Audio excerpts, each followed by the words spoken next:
I'm joined by 4 members of the European Parliament, all of whom are in countries that are not in the Eurozone, for better or for worse. I'm joined by Nigel Farage, who is leader of the UK Independence Party, also the co-president of the Freedom and Democracy Group here at the Parliament. Göran Färm, you are a Swedish social democrat. You speak for the Socialist Group as well on budgetary and economic matters. We have Sir Graham Watson, who is a British Liberal Democrat, formerly the leader of the Liberal Group here in the Parliament, and Vice President of the European People's Party, that's the centre-right grouping, and also a Romanian centre-right MEP.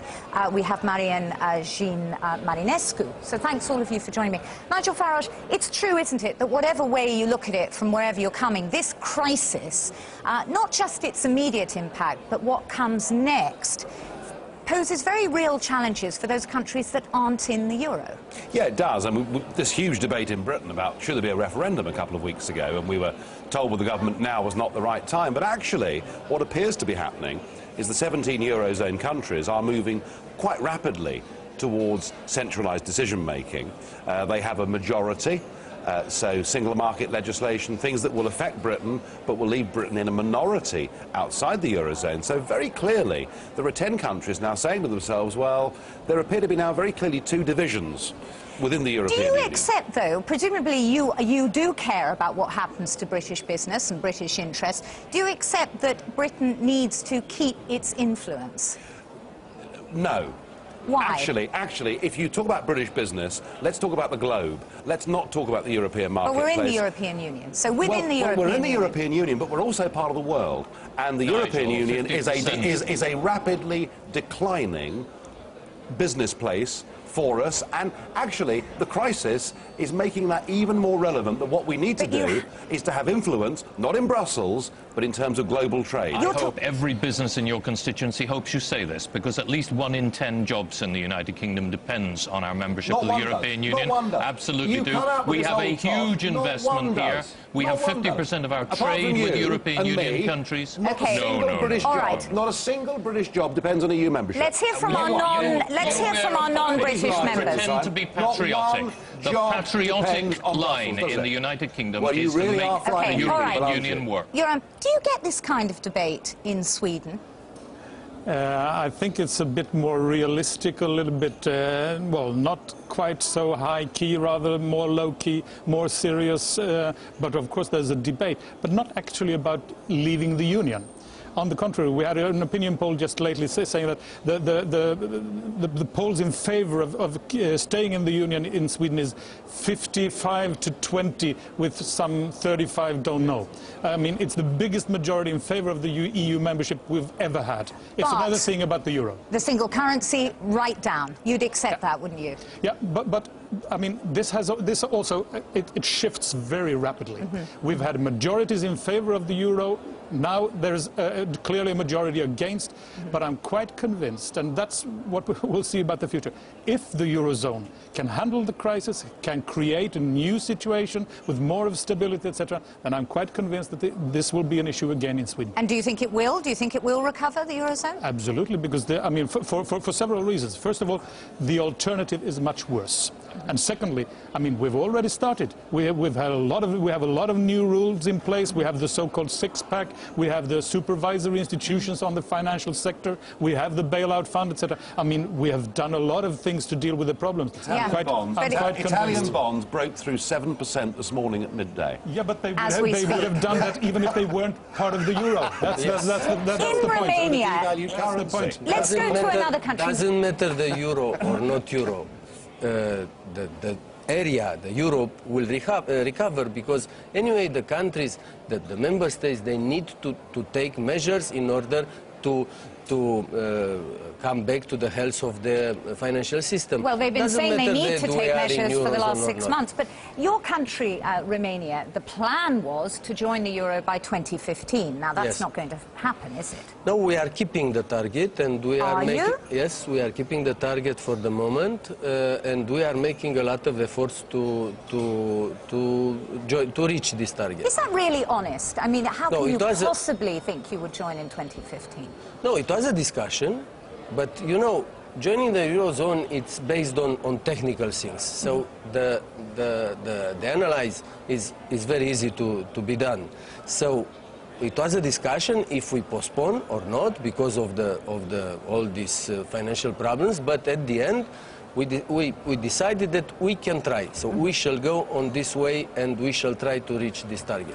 Let's talk back about this issue of the sort of way in which the Eurozone and those in it are, not all of them, but some of them are pushing for this sort of greater identity. And when they talk about the European Union, what they're really meaning is the Eurozone. And well, does that worry you, Graham? It doesn't worry me. There is a tension. There have been tensions all through the history of the European Union about which countries participate in which bits of European cooperation. Some participate in the Schengen border control system, some do not. Some participate partially. Some participate in the euro, some do not. Some of those outside it do not wish to join, and some of those outside do wish to join. But what is clear is that the European Union is stronger with 27 members and with over 500 million citizens in a difficult world where you're up against China with 1.3 billion, India with nearly 1 billion, and so on. The European Union is stronger if all 27 countries stay together, and I think they will. You may think that, but not everyone agrees. I mean, Carl Bildt said he was worried about the dangers of a two-speed Europe. Do you share that concern? Yes, I do, because I don't think it wouldn't be the right future for Europe. I think we need to stick together as much as we can, but of course there are things that the Euro countries have to solve on their own, things which are related to the Euro, to the central bank, to some of the economic policies. But of course, if this would have an effect also on other decisions, I mean like the internal market or other kinds of legislation, then it's a real problem. I think the problem is not just the Eurozone against the rest, it's also about the dominant position of Germany and France. We've seen a lot of bilateral talks between Germany and France preceding the EU ministerial meetings and the Eurozone meetings. That's not very good. And that upsets not just countries like Sweden, but also particularly Eastern Europe. I mean, the Polish presidency has been very critical against those things. That's a well, if the Eurozone gains in its ascendancy in sort of dominating European Union policy, so does France and Germany, presumably. Well, they've been ruling the roost for the last couple of weeks, and in fact, they've helped to bring down two governments. They've demanded Papandreou's head, they've effectively demanded Berlusconi's head, and I think the small member states, particularly within the Eurozone, must be very worried for the behaviour they've seen over the last few weeks. But really, this whole debate, you know, the aspiration of the Eurozone and the aspiration of the Commission and the Council is to use this crisis as an opportunity to push on, not towards a multi-speed Europe that Graham described, but towards having one treasury. You know, that's what they're talking about, and this is actually rather different to anything that we've seen before in the European Union. But I think what we're forgetting around this table is the scale of this crisis. This crisis is now bigger than the governments and the European institutions, and I suspect that when we sit round this table in a year's time, we will not have the same member states within the Eurozone. Perhaps one could argue that the Romanian president, your president, who said recently, we need a United States of Europe, we need a VAT set by Brussels, it's the only way we're going to deal with this issue of globalization. Perhaps he was the one being honest around the table. No, do you agree with him? He declared this several times, even in a meeting in Bucharest in September. But I think that we all here, we are here in the Parliament, we are working on the European legislation. What does it mean, this? More integration, yeah? More Europe, more coordination, which at the end will end with United States of Europe, in my opinion, because everything is based on legislation. And that's a good thing in your view. I mean, in Britain, it's not seen as I'm sorry, that is not desirable.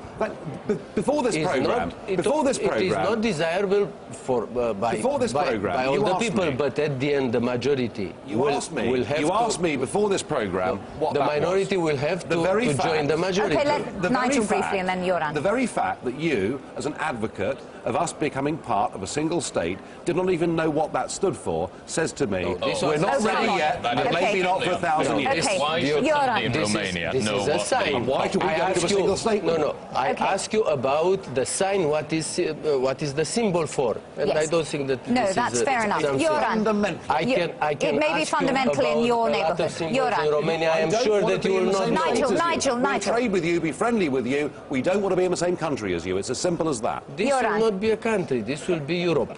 The United States is not a country? No, it's Europe. Let's hear from Göran.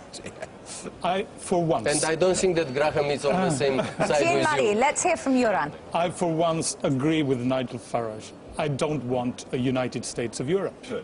But I want a Europe which, in particular areas, have a legislation power, have powers to integrate in the economy, in border-crossing legislation on environmental issues, in a more common European foreign and security policy, etc. I think that's absolutely necessary if Europe shall be able to play a role in the world. But it doesn't mean one country. It doesn't mean that all the legislation should be the same. It doesn't mean the United States of Europe. This is something new. It's a federation in particular areas, but not in all. Does it mean putting a brake on a tendency? I mean, even in your own group here at the European Parliament, we heard one of the French members, Pervenche Perez, came up with a suggestion that when it came to economic matters, non-Eurozone MEPs, British and Swedish presumably as well, should be left out of that decision-making. Yeah. There is a move towards that, isn't there? I'm quite convinced that will never happen. I mean, And where Nigel Farage and his United Kingdom Independence Party are deeply unpatriotic is that our soldiers fought and died in 2 world wars for peace and democracy in Europe. For peace and democracy in Europe. And what the European Union has done has consolidated peace and democracy on our continent. And it continues to do. It certainly has not killed democracy. And it's not France and Germany who've changed the government. It's the Greek people and the Italian people who have told their governments to go because their governments were unable to deal with the crisis. We're all in this together. The United Kingdom is in it. Our government is having to deal with the financial mess left by the Labour Party. We have a debt which is, in GDP terms, the same as Greece's. We're dealing with it rather better than the Greeks have. Which is what... No, we're dealing with it rather better than the Greeks are dealing with it. I believe if we joined the euro 10 years ago, actually things might have turned out differently, yes. Because I think we would have had a very, very important... I do, because I think the United Kingdom's input would have had a very different impact on the rules. Just as if we'd been in the common agricultural policy at the beginning, it wouldn't have turned out as this. What we're trying to do is to keep our economies on track and to make Europe work to secure peace and democracy. And actually, it's not working badly, Nigel. 10-year rate very briefly, UK, Nigel, and then back to Jean-Marie. In Italy, they're 7%. If we join the euro, ours would be 7%, wouldn't they? It would change the equation completely. Because a lot of people are saying that it's not so much the non-Eurozone or the Eurozone divisions that are emerging here, but it's also those countries that are better off, that are more disciplined, and those who aren't. But it's very easy to say that it's about discipline. I mean, it's about history.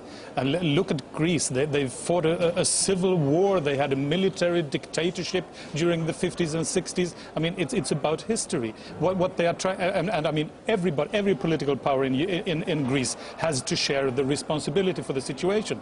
But I mean, their problems cannot be solved by leaving the Eurozone. What's their problems? It's a non-working tax system. Can they solve that by leaving the Eurozone? No. It's an ineffective public sector. It's corruption. Can they deal with that by a currency policy? No, they cannot. And the same thing goes with Italy.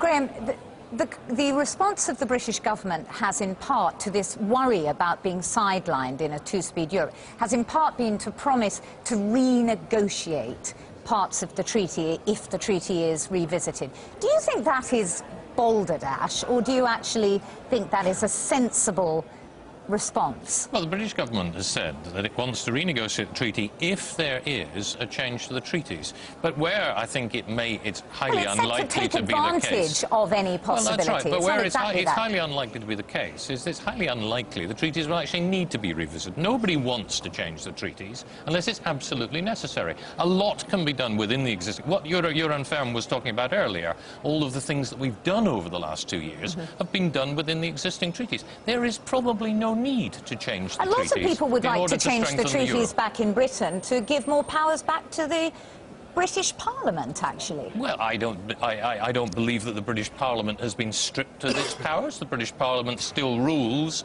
on the whole of our national life. And nothing happens at European level unless it's been agreed by the British government and by British members of the European Parliament. In a minority position. in a minority position, and 8% of the votes. Position. Nobody is here in majority. Well, of course, it isn't just Britain that surrendered her democracy. All the nations of Europe have to. Look, this whole renegotiation argument, this is becoming the new buzzword for those that want to keep us inside the European Union. Promise to renegotiate, and therefore will buy off the increasingly Eurosceptic opinion in this country. There is not going to be any substantial renegotiation of powers back to Britain. It's not even on the agenda.